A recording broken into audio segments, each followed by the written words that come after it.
Nakikiusap ako. Ayaw mo patayin. Gusto ko lang makaya ang nanay ko.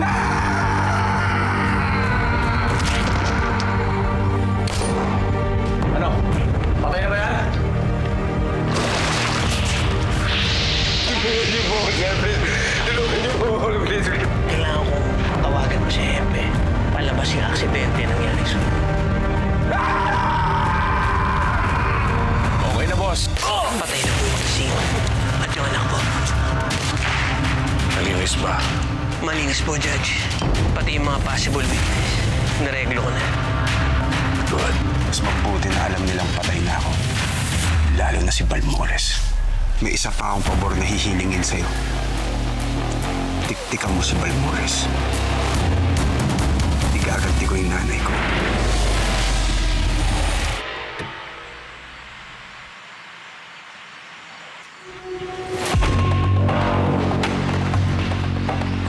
Judge, kila gobernador tayo.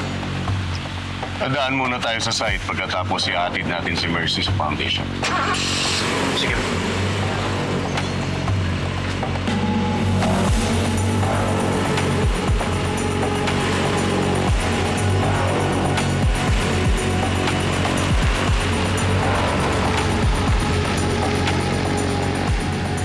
Ayoko may madamay pang ibang tao. Ayoko may mamatay pa ng dahil lang kay Balmores. Tamang siya na lang.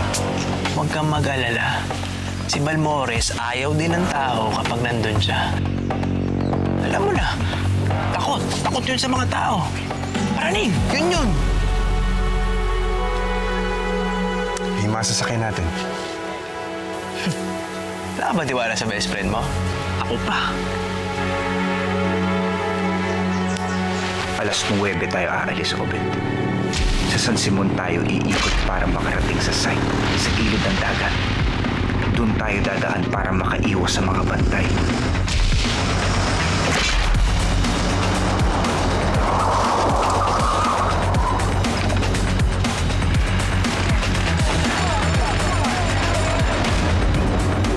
Aakyatin natin yung ginagawang pantalan para makapasok sa loob. Pupwesto tayo sa tabi ng ginagawang kalsada.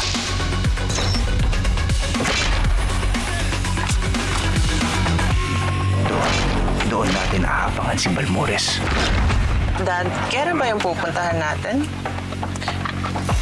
Dami mo naman yatang bodyguards dito. Alam mo na, mabuti na yung nag-iingat.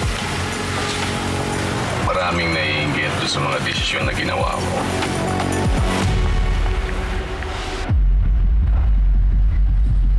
Clear dito! Clear! Clear!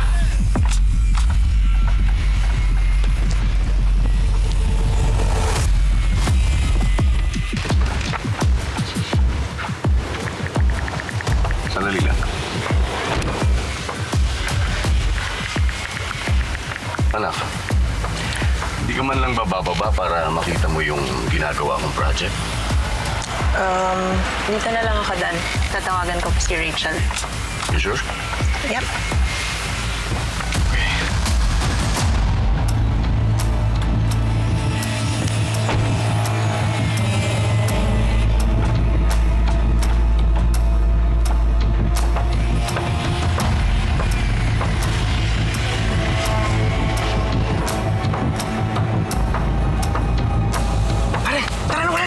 Bilis mo! Bilis!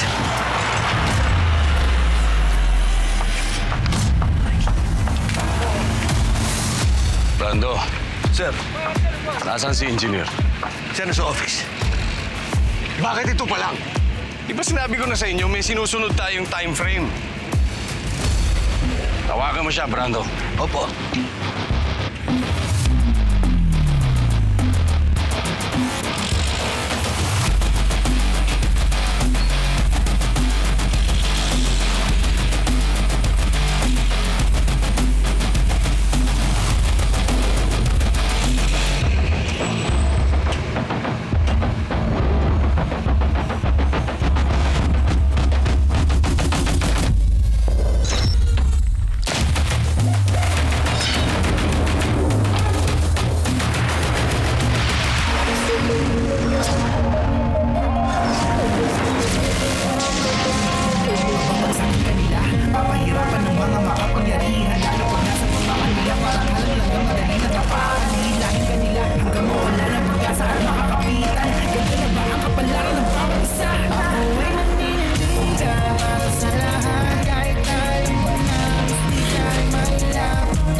with sponsors natin and they really like their presentation. Rachel! Thank you for the good news. I am so happy. Finally, may reason na ako to stay in the foundation. These past few days kasi pakiramdam ko ginagawa niya akong protege niya, which is something I don't want to be. Ako, what's new? Remember yung mga high school eme mo na my dad hates me because I'm not a boy and I'm a girl? Hanggang ngayon, sobrang hirap niyang basahin. Hindi ko na alam kung paano siya pakikisamahan ng tama. Alam mo yun? Paminsan pakiramdam ko ang dami niyang tinatago sa akin.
Sinabi ko na wag butuhan!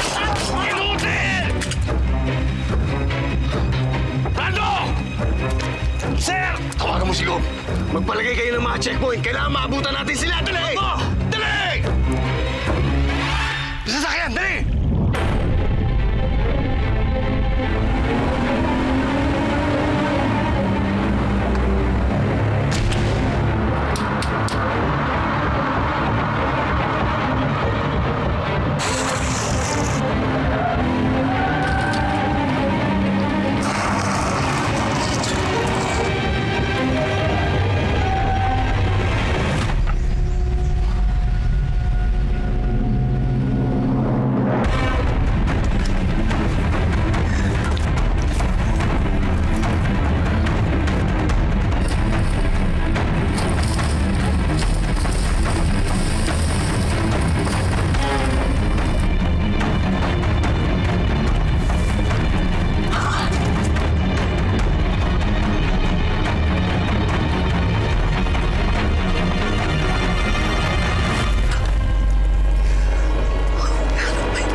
Balmores.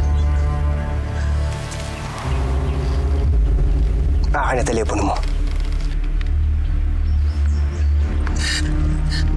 Ano?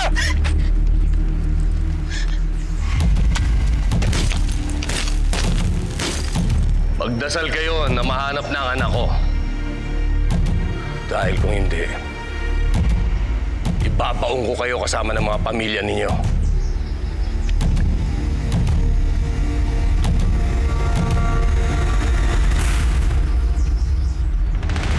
Ano?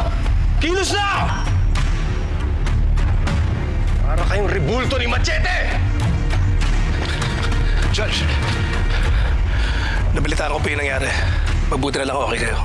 Sa tingin mo ba okay ako? May lead na po ba tayo kung saan dinala ng kidnapper si Mercy? Wala pa nga eh.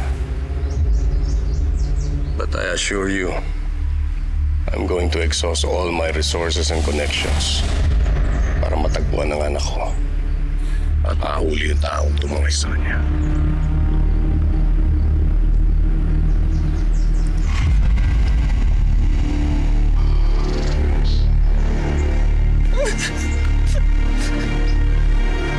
Pakawalan mo ako, please.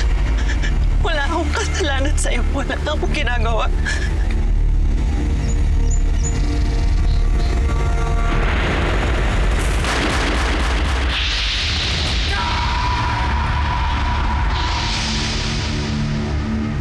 Hindi pwede.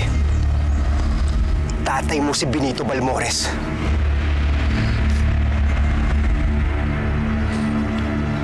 Mata sa mata. Ngipin sa ngipin.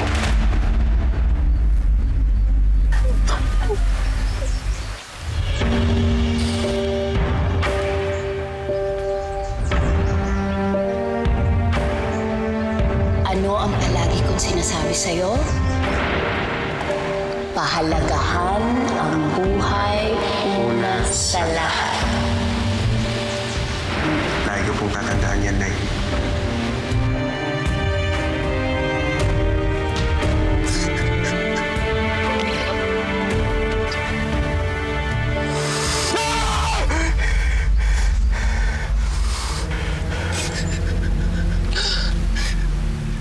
Bakit mo ginagawa to?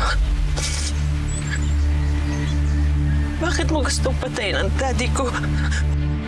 Dahil tatay mo kumitay sa nanay ko! Nagtungan niyo yung tatay! Kasalanan yung nanay ko. Wala. Buong buhay niya wala siyang inisip kung hindi tumulong sa kapwa. Tumulong sa walang-wala. Anong ginawa ng tatay mo? Pumatay siya ng isang babaeng walang kalaban-laban. Walang lakas para ipagtanggol yung sarili. Alam mo ba pinakamasakit sa lahat? Kahit ampun lang ng mga Balmores yung nanay ko, tinuring niyang tunay na kapatid at kapamilya yung tatay mo. Kaya hindi lang hayop si Balmores. Demonyo siya.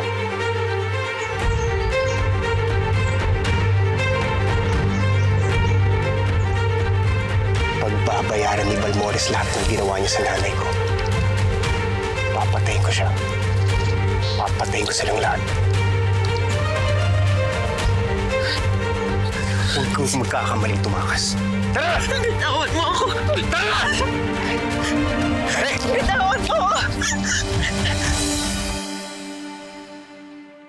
Any idea, Judge, kung sino ang nasa likod na naganap na insidente?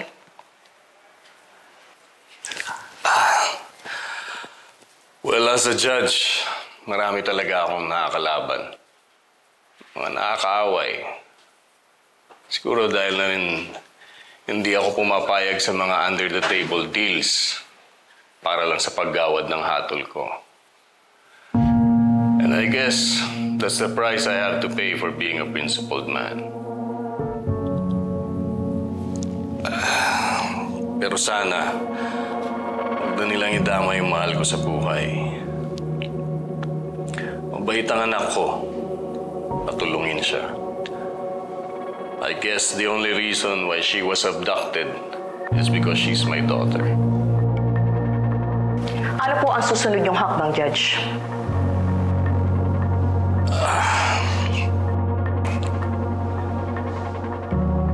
Magbibigay ako ng 2 milyong pisong pabuya sa kung sino man ang makakapagturo kung nasaan ang aking anak at yung kumidnap sa kanya. May mensahe po ba kayo para sa dumukot sa inyong anak?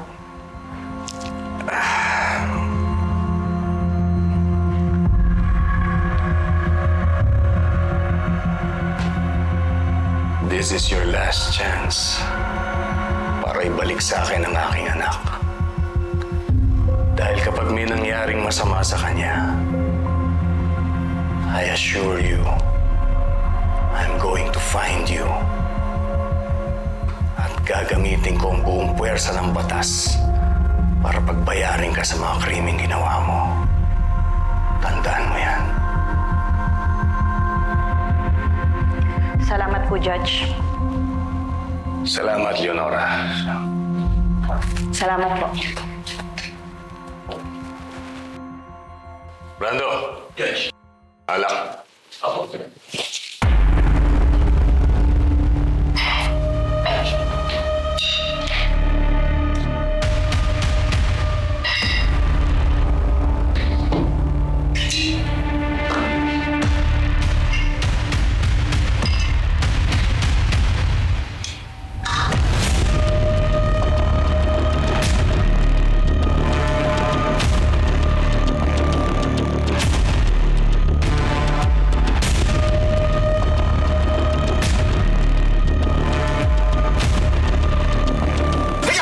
Bitiwan mo ako! Bitiwan mo ako! Sabi, saan mo ba ako dadalhin?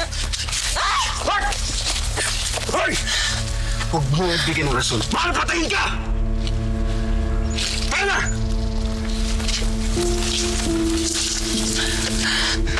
Dalawang kasalanan ko sa'yo.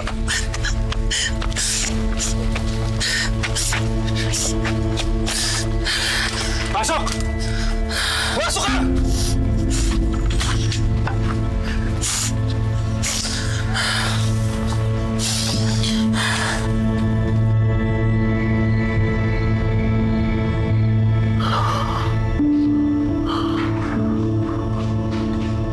Miguel! Ano nang balita? Please tell me something. So, ginagawa na namin ni Judge ang lahat. Nakipag-coordinate na kami sa security forces ng Rosario, pati na rin sa local officials. Mahanap natin si Mercy. Gosh, Miguel. I can't bear the thought na she's out there with those criminals. Ganon din ako, Rachel. Mahal na mahal ko si Mercy. Hindi ako papayag na may mangyari sa kanya masama.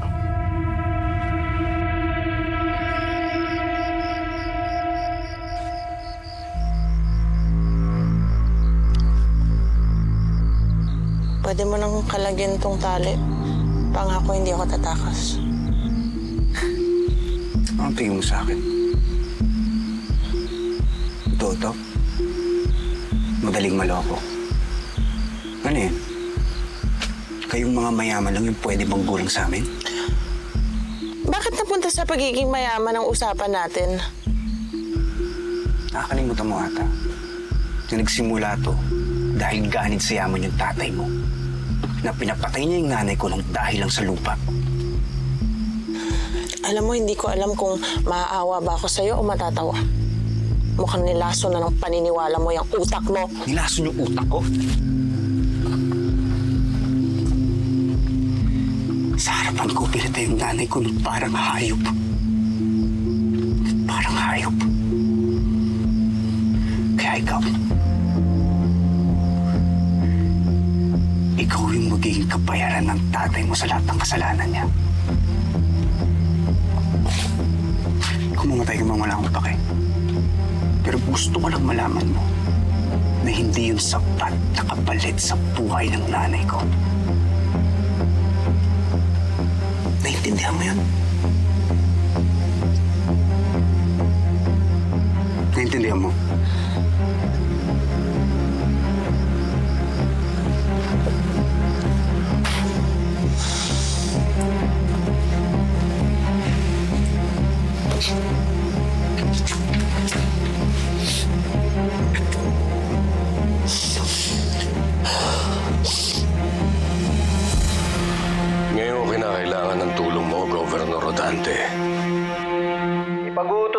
security forces dito.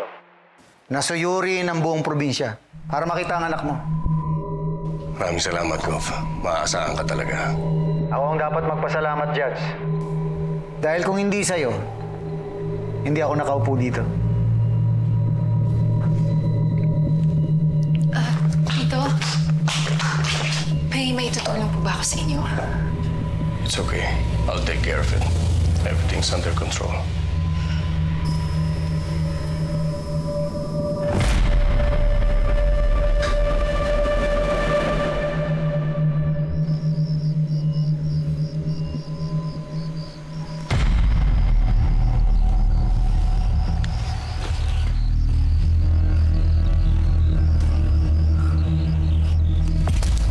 Percy? Percy? Percy?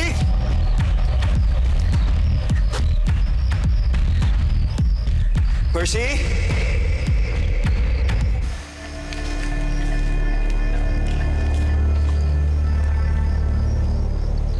Ano ginagawa mo? Nag-iisip. Tinimplahan kita ng kape. Buti nagising ka. Hindi lumamig. Tikman mo, masarap.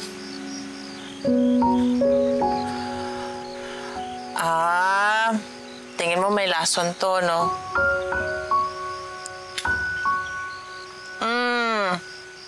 Ang sarap. Tikman mo, dali. Grabe naman. Sisira ka na ba? Hindi.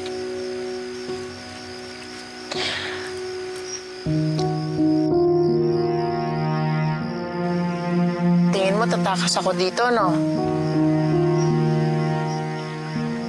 Hindi ko gagawin yun. Hindi ako takot sa'yo.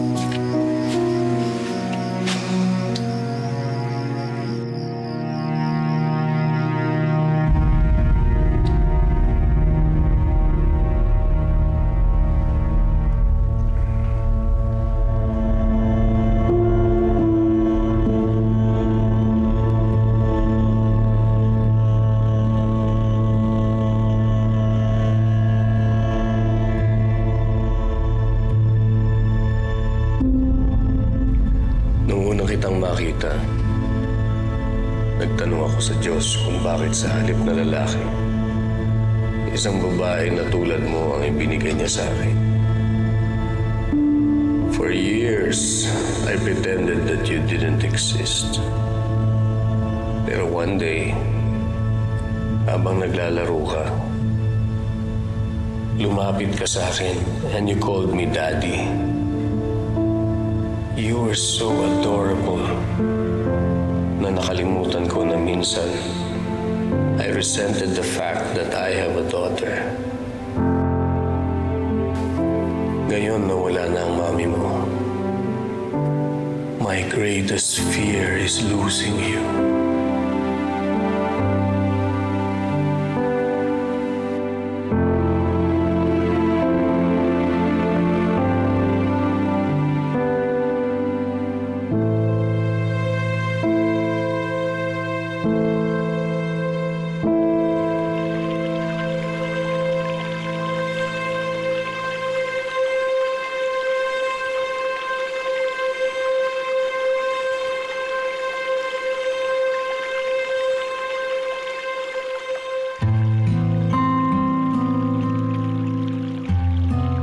Dapat kumakas ka na lang. Parang nagkarason ako para patayin ka. Alam mo, naniniwala na talaga ako mabuti kang tao. Kasi kung masama ka, matagal mo na akong pinatay.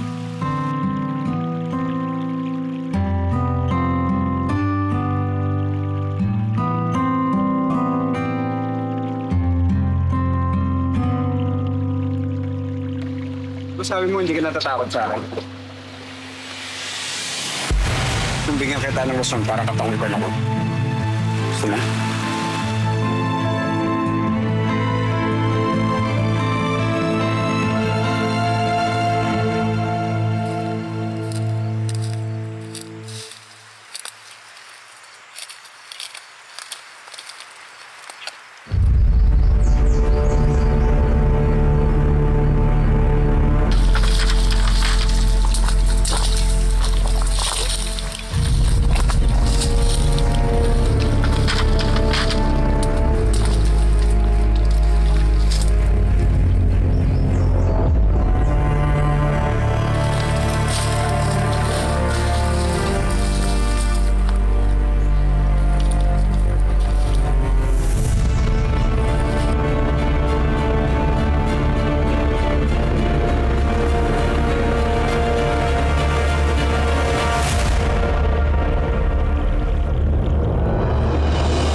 alam ko rin yung pakiramdam na mawala ng isang ina. I lost my mother too. But the way na nawalan ka ng isang ina is beyond my understanding. At saka ano ba karapatan ko para sabihin na huwag ka maghiganti? Kung ako nasa sitwasyon mo, baka yun din ang ginawa ko.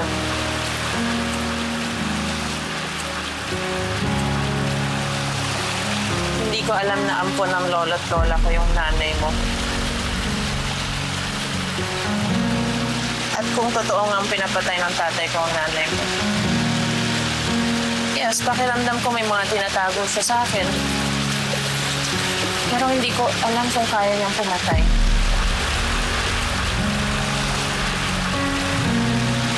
Hayaan mo ang hustisyang humusga sa kanya at magparusa sa kanya. Alam mo, huwag mo ilagay yung batas sa kamay mo. Walang may dudulot na mabuti para sa'yo. Para sa lahat.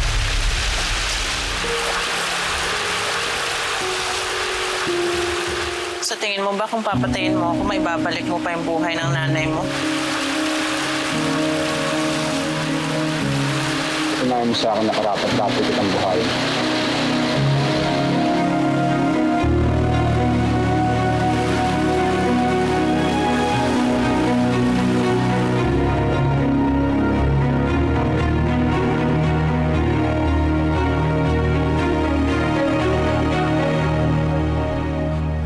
Judge, may magandang balita. May nakakita sa kotse niyo sa may paanan ng Mount Balaraw. We should organize a search party ASAP.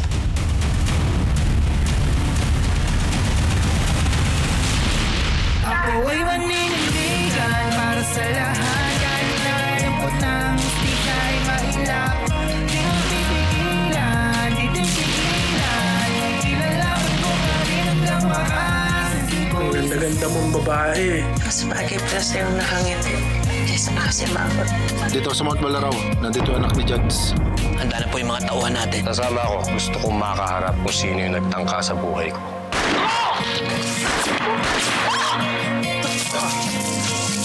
Hindi tayo ihinto hanggat hindi natin nakikita yung anak ko. Pati yung hayop na humidlap sa kanya. Sabi mo may utang na loob ka sa akin. Para sa utang na loob mo, gusto ko maging magkaibigan tayo. Hindi ako ang daddy ko. Wala na